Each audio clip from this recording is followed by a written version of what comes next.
Engineering के क्षेत्र में करियर का सपना विज्ञान विषयों के साथ इंटरमीडिएट करने वाले अधिकतम छात्र छात्राओं का होता है। इनमें से कई ऐसे होते हैं जो कि विशेष तौर पर सिविल इंजीनियर ही बनना चाहते हैं।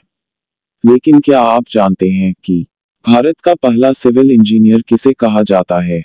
जी हाँ, इसका उत्तर है डॉक्टर मोक्षगुंडम विश्वेश्वरैया। तो आज की इस कड़ी में हम जानेंगे डॉक्टर मोक्षगुंडम विश्वेश्वरैया जी के जीवन के बारे में कुछ रोचक बातें। भारत रत्न सर मोक्षगुंडम विश्वेश्वरैया एक प्रख्यात इंजीनियर और राजनेता थे। उन्होंने आधुनिक भारत के निर्माण में महत्वपूर्ण भूमिका निभाई। भारत के निर्माण में उनके अद्वितीय योगदान को देखते हुए उन्हें वर्ष 1955 में देश के सर्वोच्च सम्मान भारत रत्न से अलंकृत किया गया था। भारत में उनके जन्मदिन 15 सितंबर को अभियंता दिवस अर्थात इंजीनियर्स डे के रूप में मनाया जाता है। जनता की सेवा के लिए ब्रिटिश सरकार ने उन्हें Knight Commander of the British Indian Empire से सम्मानित किया। डॉक्टर विश्वेश्वरैया को आधुनिक भारत का भागीरथ कहा जाता है। प्राचीन काल में महाराज भागीरथ ने अपने तपोबल से गंगा को धरती पर उतारकर अपने पुरखों के उद्धार के साथ ही जन सामान्य का कल्याण किया था। आधुनिक युग में डॉक्टर विश्वेश्वरैया ने अपनी योग्यता और कर्मठता से मानव जीवन को जल का अपरिमित वरदान प्रदान किया। उन्होंने करोड़ों एकड़ बंजर धरती को उर्वर बनाया तथा अनेक उच्छृंखल नदियों को अपनी मर्यादा में बहने के लिए विवश कर दिया। डॉक्टर विश्वेश्वरैया का जन्म मैसूर प्रदेश के मुद्देनहल्ली गांव में 15 सितंबर सन 1861 में हुआ था। उनका पूरा नाम मोक्षगुंडम विश्वेश्वरैया था। स्वतंत्रता प्राप्ति के पश्चात सन 1962 में उनका स्वर्गवास हो गया। इस प्रकार उन्हें देश की सेवा करने के लिए 100 वर्षों का सुदीर्घ जीवन प्राप्त हुआ। डॉक्टर विश्वेश्वरैया बहुमुखी प्रतिभा के धनी थे। वे कुशल इंजीनियर, विख्यात स्थापत्यविद, नए नए उद्योग धंधों के जन्मदाता, शिक्षा शास्त्री, राजनीतिज्ञ और देशभक्त थे। सादगी और स्वाभिमान में वे बेजोड़ थे। डॉक्टर विश्वेश्वरैया का जीवन साहस, संघर्ष और सफलता की अनुपम कहानी है। इनका जन्म एक सामान्य परिवार में हुआ था। इनका बचपन अभावों तथा संकटों में बीता, किंतु इन्होंने साहस का दामन कभी नहीं छोड़ा। बंगलौर में पढ़ते समय दूसरे विद्यार्थियों को पढ़ाकर कमाए हुए धन से वे अपना काम चलाते थे। परीक्षाओं में प्रथम आने से मिलने वाली छात्रवृत्ति से भी उनकी आर्थिक समस्याओं का समाधान होता था। इस प्रकार विश्वेश्वरैया जी ने अपने परिश्रम, कर्तव्यनिष्ठा और धैर्य के बल पर निरंतर आगे बढ़ते रहे। उन्होंने असंभव कार्यों को भी संभव करने की अपार क्षमता अर्जित की। उनके जीवन के अनेक रोचक प्रसंग हैं जो उनकी मौलिक सूझबूझ और प्रतिभा को उजागर करते हैं। सन 1893 में तत्कालीन ब्रिटिश सरकार ने विश्वेश्वरैया की अग्नि परीक्षा ली। मुंबई अर्थात बंबई सरकार उन दिनों सिंध की सक्कर जल योजना को यथाशीघ्र पूरा करना चाहती थी, किंतु जो अंग्रेज इंजीनियर उस काम की देखरेख कर रहा था उसकी अचानक मृत्यु हो गई और कार्य रुक गया। अंग्रेजों की दृष्टि में उस समय भारतीय लोग ऐसे महत्वपूर्ण कार्यों के लिए अयोग्य समझे जाते थे, किंतु तत्काल कार्यक्रम के लिए कोई अंग्रेज इंजीनियर उपलब्ध नहीं था।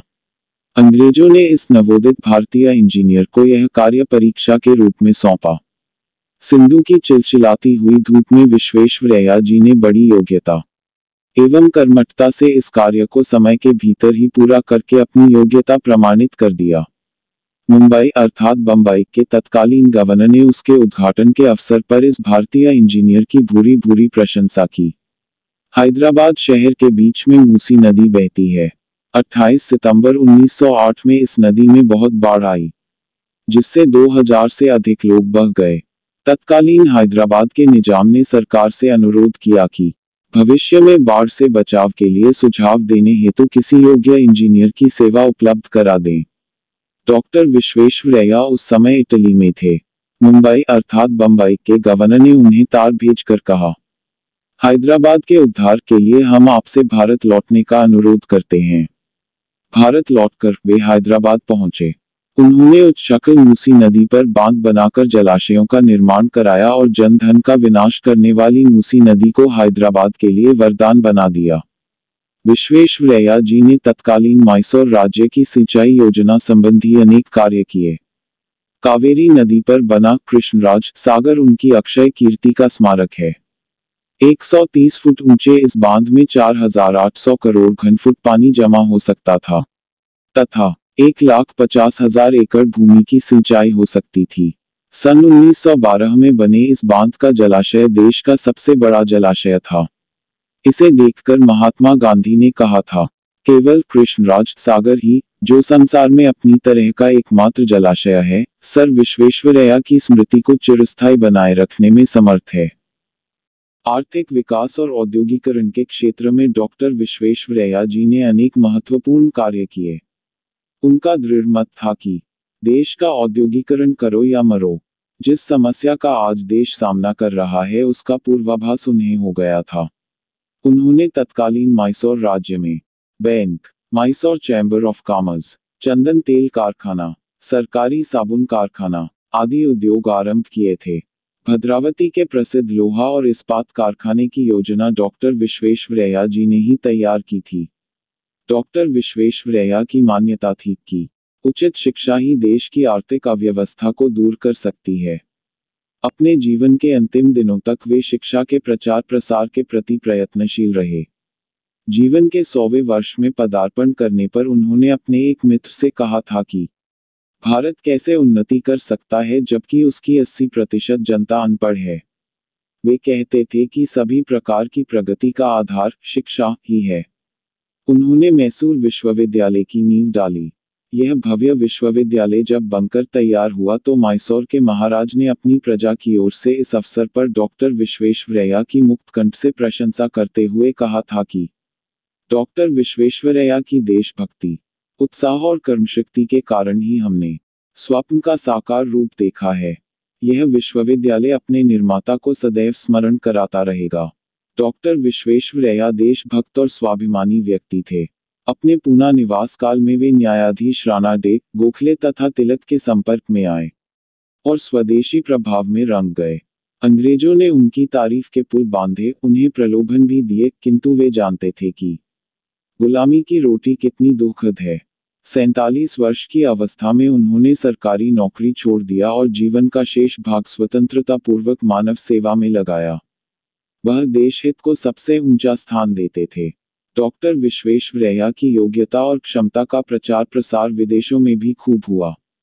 उन्हें अनेक बार विदेशों में भी सम्मानित किया गया। सन 1920 की अमेरिका यात्रा का एक रोचक प्रसंग है।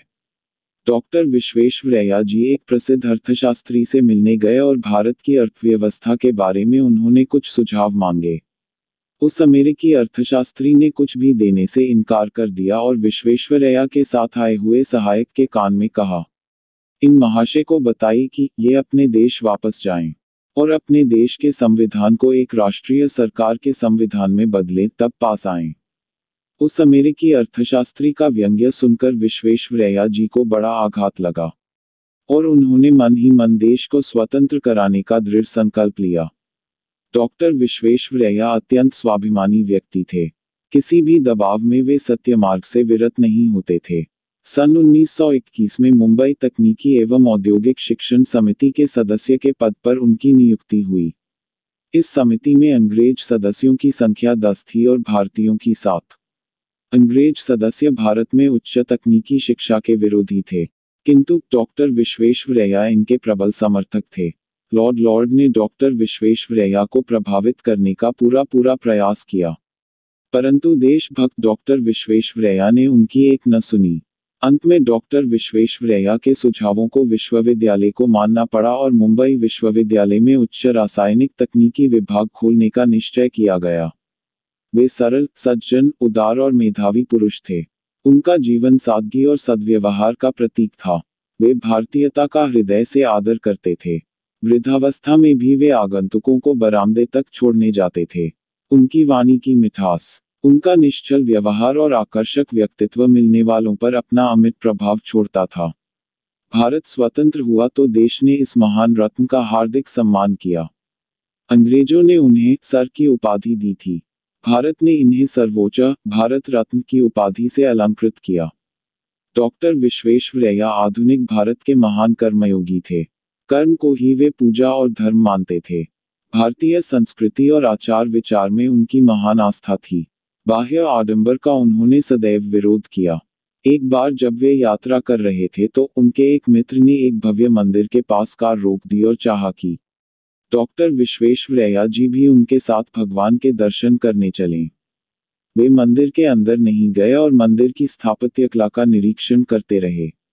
मित्र के लौटने पर उन्होंने कहा, भगवान जब हमें अपने अपने काम करने का आदेश देता है तो वह हमसे अपनी पूजा नहीं, बल्कि हमारे कर्तव्य की पूर्ति चाहता है।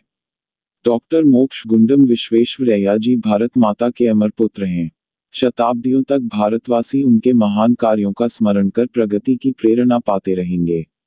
आज की इस कड़ी में बस इतना। धन्यवाद।